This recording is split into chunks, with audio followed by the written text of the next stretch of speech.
Hey guys, and welcome back. This is part 2 of my Tucson Comicon haul. So these are all I wouldn't say independents, but more of the independents, like really small publishers. Actually, as I was getting ready to walk out, I was waiting for the family, started talking to one that I somehow missed, and the guy was telling me about the story. They got their ash can called "I Need Your Skin." He kind of explained the story to me that the lady goes to a psychic and to order to get her dreams fulfilled, she just needs a piece of her flesh, and then things kind of go downhill from there. So this was the ash can. And they also had a another ash can called "Remember." They threw that in for free because I bought some stuff. They did have a magazine type called Archetypes. This basically, there's several different stories in here. These stories were good, but they just weren't picked up by comic publishers, he was telling me. This is actually an embossed cover. I thought it was pretty cool. Again, I was towards the end of my money, so I had enough to buy this just as a impulse buy on the way out. And then around the other side of the table, I saw this one called Lycan Girls Night. Anybody that knows me knows I'm a werewolf fan. There's two covers. He actually told me this was issues 1 and 2. It's actually issue 1 with variant cover. So early on in the Comic-Con, I'd come across a table of artist named Scott P. Vaughn. I'd met him years ago. I've got I've got one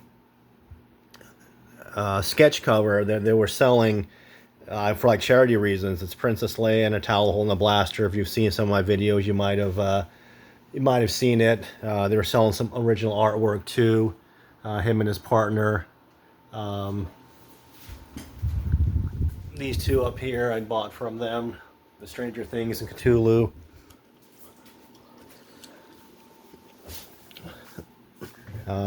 He said this was his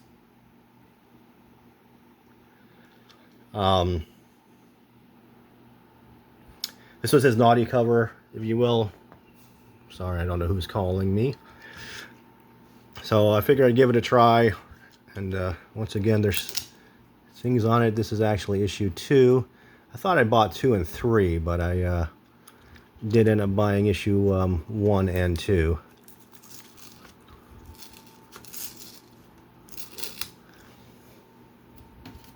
So I'm going backwards here. This is actually issue 2. Issue 1. Again, there's more stuff on these. I don't know how this stuff gets on there. Did glance through it, and yeah, it's pretty naughty. So I hadn't seen him for a while. And I like his work. And this one, Harley and Punchline. This is called Cosplay Wars.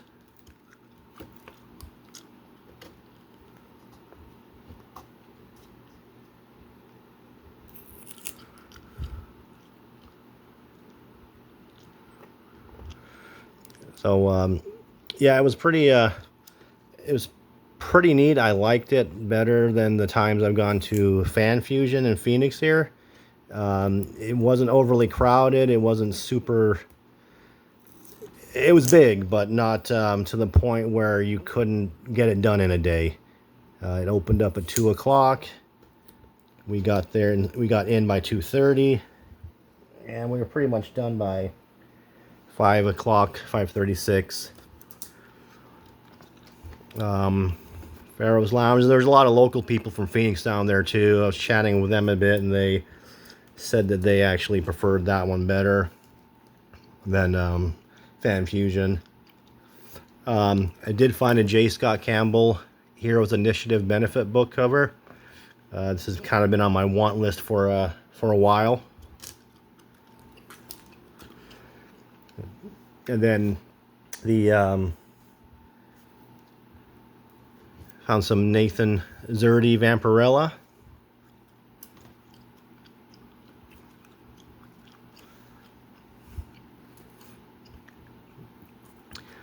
And you saw my last video, I bought a bunch of Thor and Hulk. I believe the deal was $2 each, 6 for 10.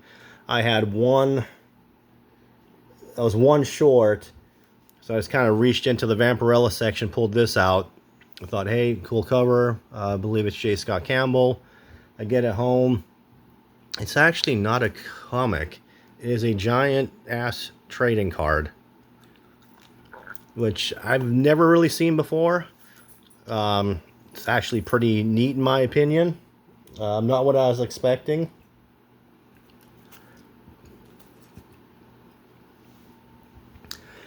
And oh, I did mark on the back the yeah, the Vampirella. One's Vengeance and one's a 2021. Cool covers. I like his work.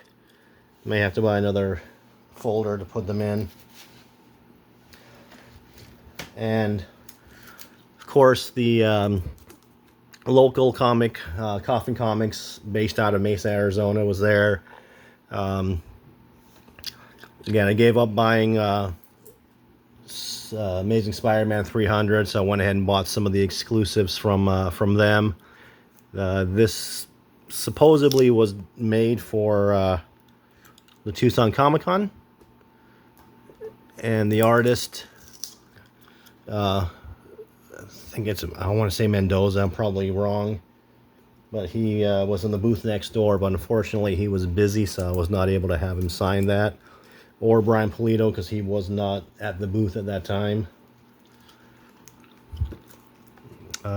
Lady Satanas.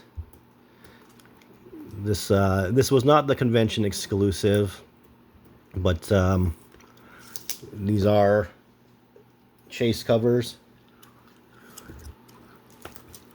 And then really cool one that I picked up. They call this a BP edition. Basically made in small quantities. So that was the that was probably the more expensive of the three.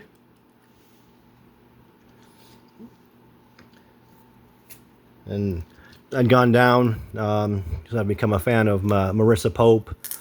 I'd never really known her work other than Xenoscope, but some of the other smaller covers I've been finding of hers.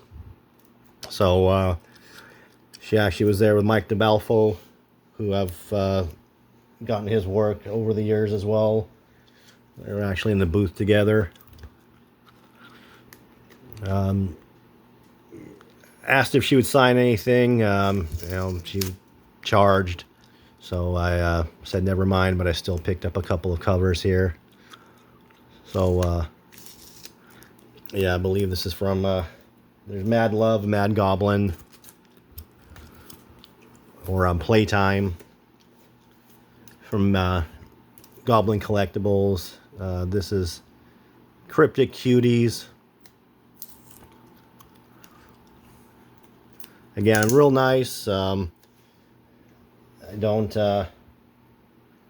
agree with charging to sign your work, but I mean, it is what it is. I thought if you bought something, they would do it. Again, this might be an M House. No, Artist Alley. I've got several of these covers. I always fool myself thinking it's going to be a different comic book.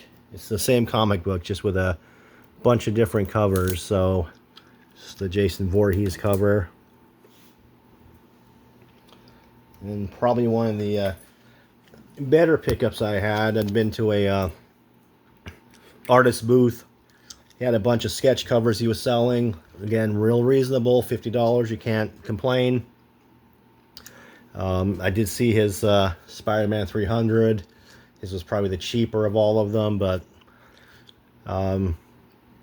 saw some covers I liked. Told myself that if I had money left over by the end, I'd come back, and went ahead and picked up this homage to the Batman Jacques cover. And the thing that kind of pissed me off is my body goes, oh man, I sold my cover. I just had it, and one of the comic booths bought it to sell it. I hadn't even noticed it there. I had not noticed it. I was so tunnel vision on that Spider-Man 300. I've got the reprint of this cover, but I don't have the original, and he said that the price he was selling it for, it's kind of what I saw it going online for. But yeah, this is an original sketch cover. Really cool. For the Batman Who Laughs. So that was the haul from Comic-Con. As always, let me know what you think in the comments below, and we will see you on the next one.